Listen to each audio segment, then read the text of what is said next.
ชีวิตរបស់មនុស្សនៅក្នុងលោកីយ៍នេះតែងតែជួបរបស់ពីរទីមួយគឺអារម្មណ៍រីករាយនៅអ្វីដែលបានទទួលរីករាយនៅការផ្ដល់ឲ្យនៅអ្វីដែលខ្លួនចង់បានទទួលបានសេចក្តីស្រឡាញ់ពីមនុស្សដែលយើងចាប់អារម្មណ៍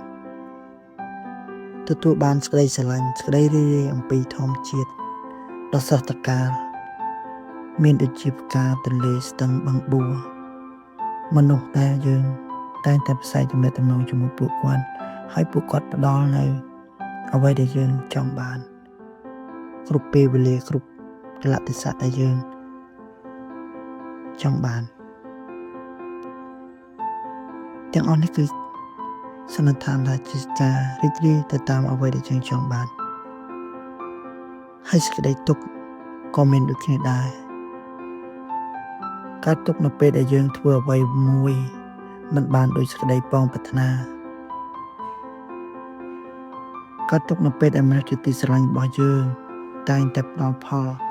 ត្រឡប់មកវិញនៅអ្វីដែលយើងមិនចង់បានមិនចង់ឃើញមិនចង់យល់កើតទុក្ខនៅពេលដែលយើងចាប់ផ្ដើមមានជំងឺបៀតបៀនឈឺសពសារពាង្គកាយឈឺកាយឈឺចិត្តស្អិតទ្រូងនៅអ្វីដែលយើងតែងតែប៉ងប្រាថ្នាហើយមិនទទួលបានផលផ្លែ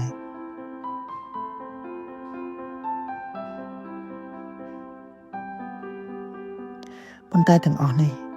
វាគឺជាអារម្មណ៍មួយដែលតែងតែមកយាយីមកលងបន្លាចយើងឲ្យយើងមានអារម្មណ៍ទាំងអស់នេះឆ្លងកាត់ជាក់ជាមិនខានតែអ្វីកាន់តែល្អប្រសើរទាំងខ្ញុំទាំងបងប្អូនទាំងអស់គ្នាគួរតែរកទីពឹងអាស្រ័យដើម្បីរួចរបស់ចេញពីលោកីយ៍នេះឲ្យទាន់ពេលវេលាគឺនៅគណៈបច្ចុប្បន្ននេះដែលយើងតែ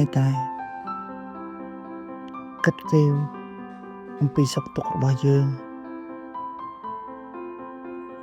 មិនគង់ចិត្តត្រាច់ទៅអតីតកាលឬក៏អនាគតគឺសម្លឹងមើលតែបច្ចុប្បន្នតែមួយប៉ុណ្ណោះហើយអារម្មណ៍បច្ចុប្បន្ននេះគឺវាមិនត្រូវការចំណាយពេលគង់ទៅមុខឬក៏ទៅក្រោយទៅប៉ុណ្ណាទេនោះយើងទទួលបានសេចក្តីសុខពិតប្រាកដក្នុងជីវិត